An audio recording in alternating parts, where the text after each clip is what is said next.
فلسفہ، سیاست اور سماجی مسائل پر بڑی بلند حوصلگی سے، بڑی بے باکی کے ساتھ اپنے تصورات کا، اپنے نظریات کا اظہار کیا. ان کی کتابوں کو شہرت بھی حاصل ہوئی. فرانسیسی زبان میں ان کی متعدد کتابیں منظر عام پر آئیں جن کے تراجم بھی ہوئے. ان کی ایک کتاب جو بہت ہی معروف ہے، یا جسے ہم نیو ٹیسٹمنٹ کا کہہ سکتے ہیں فیمنزم کا، دا سیکنڈ سیکس کے نام سے شائع ہو کر منظر عام پر آئی، جس کا ترجمہ بھی اردو میں ہو چکا ہے. سائمن دی بوائر اپنی مذکورہ کتاب میں یہ دلیل پیش کرتی ہے کہ عورتوں کو مردوں نے ادر یعنی دوسرا بنا رکھا ہے، یعنی سبالٹرن بنا رکھا ہے، حاشیے پر رکھا ہے. وہ اپنی اسی کتاب میں موجودہ اور رائج حقائق کو قبول کرنے کے ساتھ ساتھ ان کا تجزیہ بھی کرتی ہیں، جو تانیثیت کے ضمن میں تجزیات ہیں. سائمن دی بوائر کا شمار یہاں پال سارتر کے بعد وجودیت کے اہم علمبرداروں میں کیا جاتا ہے. سائمن دی بوائر نے عورت کے پیچیدہ مسئلے کو فلسفیانہ بلکہ وجودی تصور حیات کی روشنی میں نہ صرف سمجھنے کی کوشش کی بلکہ اس کے تجزیات بھی کیے. یہی وجہ ہے کہ سائمن دی بوائر کے مطالعات میں تجربے کی سچائی بھرپور طریقے سے نمایاں ہوئی ہے. سائمن دی بوائر نے ماضی و حال کے مصنفین کی تصنیفات کا اپنے انداز سے جائزہ بھی لیا ہے، یعنی تانیثیت کے تناظر میں، اور لکھا ہے کہ ادیبوں اور مصنفوں کی تحریروں پر جو پہلے فیصلے صادر کیے گئے تھے ان میں بے لوثی، غیر جانبداری اور وسیع النظری کی کمی ہے. سائمن دی بوائر کے تجزیات ایک خاص نوعیت کے تحت تھے. ظاہر ہے کہ انہوں نے تانیثیت کے تناظر میں اپنے تجزیات کو حتمی شکل دی. انہوں نے ایک عورت کے نتیجے میں کام کیا، ایک عورت کے ذہن سے انہوں نے دنیا میں عورت کے ویو کو پیش کیا، اس کا جو ویو پوائنٹ تھا اس کو دنیا کے سامنے رکھا. سائمن دی بوائر کا اصرار و استقرار ہے کہ جب اس کی تحریروں کا مطالعہ نئی تانیثی آگہی اور نئے تانیثی شعور اور نئے تانیثی ادراک اور ترقی یافتہ شعور کے ماتحت ہوگا تو نتائج بالکل مختلف ہوں گے. تانیثی ناقدین نے پرانے سلسلوں کو رد کر دیا اور یہ باور کرایا کہ عورت کو لے کر، تانیثیت کو لے کر جو نظریات ہیں وہ اہمیت کے حامل ہیں. وہ تمام نظریات جو مردانہ بالادستی کے سماجوں کی مذہبیت پر مبنی تھے ان کو رد کر دیا. ان کی تشکیل اور ان کی تعمیر کے پس پشت جو مردانہ رویہ بروئے کار آتا رہا تھا، جس نے ہمیشہ عورت پر مرد کی بالادستی کو فوقیت دی تھی، تانیثی نقادوں نے ان کو بڑی حد تک رد کر دیا. اور وہ تصورات جو مرد تخلیق کاروں نے عورت کے بارے میں قائم کیے تھے، تانیثی ناقدین نے ان کو یکسر رد کر دیا. ظاہر ہے کہ تانیثی ناقدین کا یہ کہنا تھا کہ یہ صرف اور صرف مرد کے جہان آرزو کی ڈپکشن پر مبنی ہے، یہ عورت کے حقیقی تخلیقی تجربات پر مبنی نہیں ہے، تو پھر یہ عورت کے تجربات کی عکاسی یا نمائندگی کس طرح کر سکتے ہیں؟ مذکورہ مصنفین نے یہ بھی ثابت کیا کہ تاریخی طور پر مرد اپنے محفوظ نظریات کا اطلاق عورت پر کرتا چلا آ رہا ہے، اور یہاں تک ہی بات ختم نہیں ہو جاتی، اس مرد نے ہمیشہ کچھ نہ کچھ نئے جواز بھی تلاش کیے ہیں، اور مرد کے مذکورہ جوازوں میں بیشتر صنفی، عضویاتی اور اخلاقی نوعیت کے جواز شامل ہیں۔ سائمن دی بوائر نے یہ بھی ثابت کرنے کی کوشش کی ہے کہ طبعاً عورت ایک مضبوط ذہن کی مالک ہے، جبکہ مردانہ بالادستی کا سماج عورت کو کمتر مخلوق قرار دیتا رہا ہے، جبکہ تانیثیت کی حامل عورتوں نے مردانہ بالادستی کے رویے اور فکر کو یکسر رد کر دیا اور اسے فیلوسینٹرک قرار دیا۔ ظاہر ہے کہ فیلک اور فیلوسینٹرک رویہ مرد کی ہی سوچ کے گرد گھومتا ہے، اور جب صنفی امتیاز کو ختم کرنے کا تقاضا ہو تو گائنو کریٹیسزم ایسا رویہ جنم لیتا ہے، اور پھر عورت وہ ادب تخلیق کرتی ہے جو اس کے جہان آرزو کی نمائندگی کرنے والا ادب ہوتا ہے یا کہلا سکتا ہے۔ اب ہم فیمنزم کو ایک لٹریری کریٹیسزم کے نقطہ نظر سے بھی دیکھنے کی کوشش کرتے ہیں۔ Feminist literary criticism primarily responds to the way woman is presented in literature. It has two basic premises. One, women presented in literature by male writers from their own viewpoint, and two, women presented in the writings of female writers from their point of view.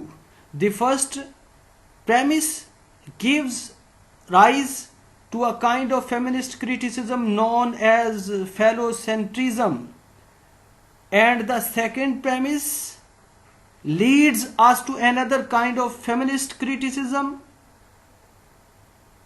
known as gynocriticism.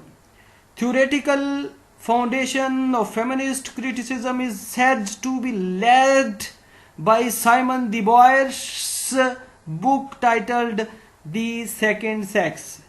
In its earliest years, feminist criticism concentrated on exposing the misogyny of literary practice.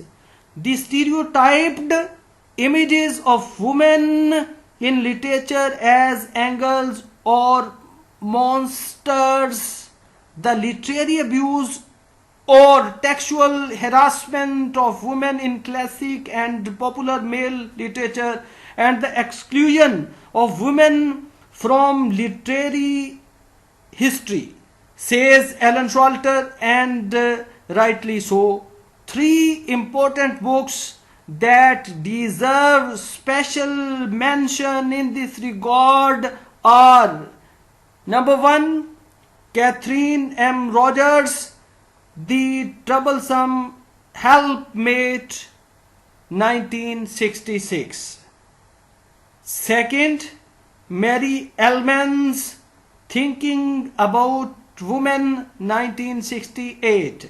And third one is Kate Millett's Sexual Politics, 1969.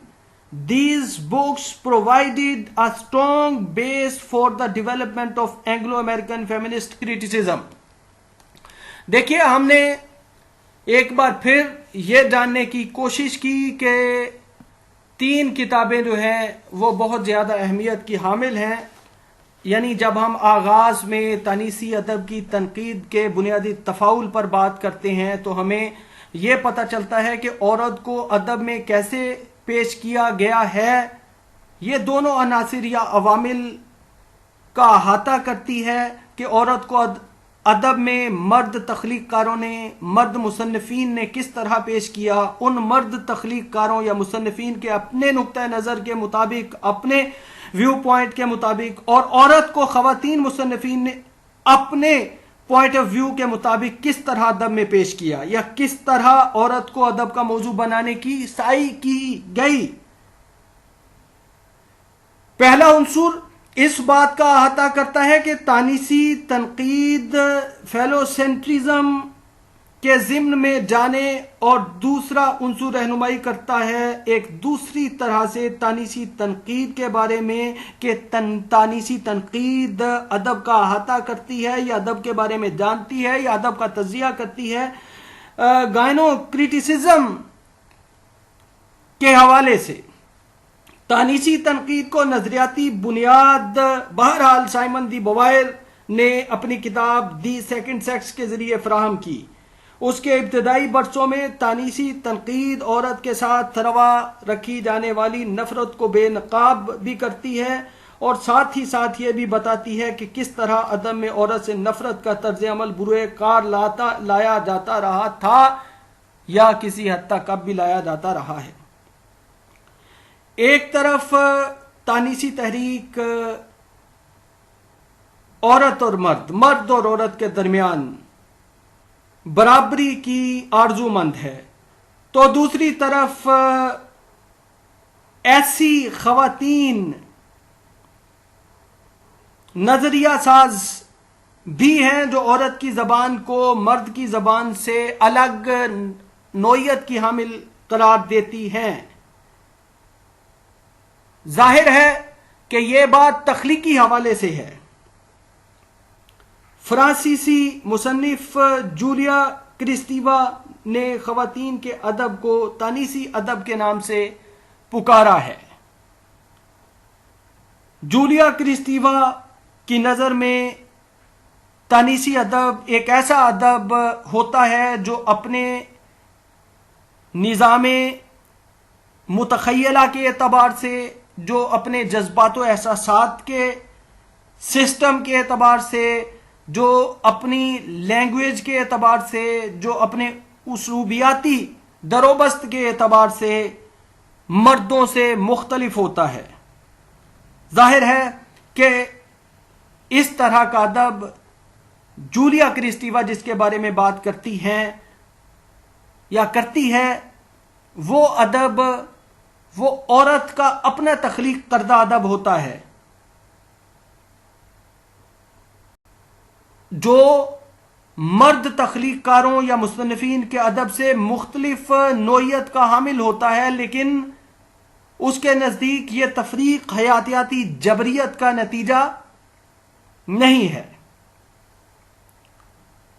دیکھیے، تانیسیت کی پہلی تحریک، تانیسیت کی دوسری تحریک، تانیسیت کی تیسری تحریک، تانیسیت کا دائرہ کار بہت وسعت اور بہت بسط و کشاد کا حامل ہے. تانیسیت کی مختلف شاخیں ہیں، جیسا کہ liberal feminism, radical feminism, socialist feminism, feminism, lesbian feminism, progressive feminism, psychoanalytic feminism, postmodernist and modern feminism, poststructuralist feminism, materialist feminism. اس طرح فیمنزم کا دائرہ کار بہت بسط و کشاد کا حامل ہے. فیمنزم کے لیے یہ تمام اصطلاحیں استعمال کی جاتی ہیں، لیکن اگر ہم جامعیت کے ساتھ ایک بات کریں تو بات اس طرح سے اختتام کو پہنچتی ہے کہ عورت سماجی اداروں میں، ریاستی اداروں میں، گھر کی زندگی میں، سیاسی سطح پر، سماجی سطح پر، عدالتی سطح پر، تعلیمی سطح پر، معاشی سطح پر صنفی امتیاز کو رد کرتی ہے اور مردانہ بالادستی کے متضاد اپنے وجود کے استقرار و اصرار پر قائم رہ کر اپنے حقوق کا نہ صرف مطالبہ کرتی ہے بلکہ اپنے لیے برابری پر اصرار کرتی ہے۔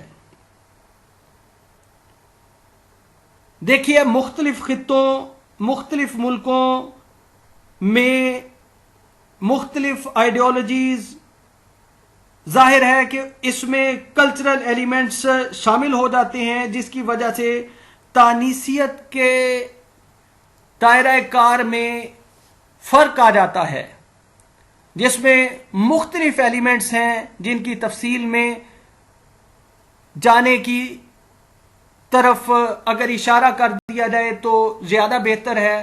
جس طرح مطلب مختلف دنیا کے خطے ہیں، ہر خطے میں اس کے اپنے کلچرل ایلیمنٹس ہیں، ریلیجیس ایلیمنٹس ہیں اور مختلف ایلیمنٹس ہیں، پولیٹیکل ایلیمنٹس ہیں۔ تو ان سارے ایلیمنٹس کو جب ہم دیکھتے ہیں اور ان سارے ایلیمنٹس کو ذہن میں رکھ کر ہم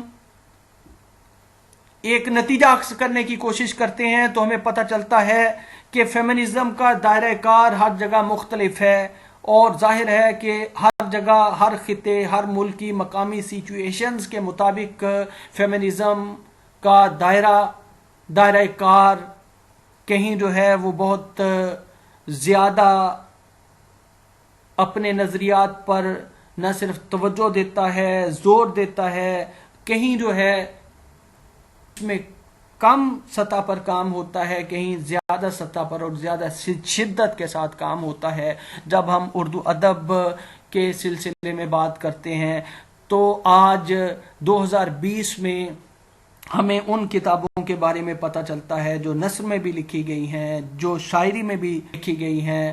ان میں ہمیں متعدد ایسے نام دیکھنے کو ملتے ہیں جنہوں نے عورت کی عزت، عورت کے احترام اور مردانہ بالادستی کے سماج میں صنفی امتیازات پر کاری ضرب لگی، کامیاب سعی کی ہے۔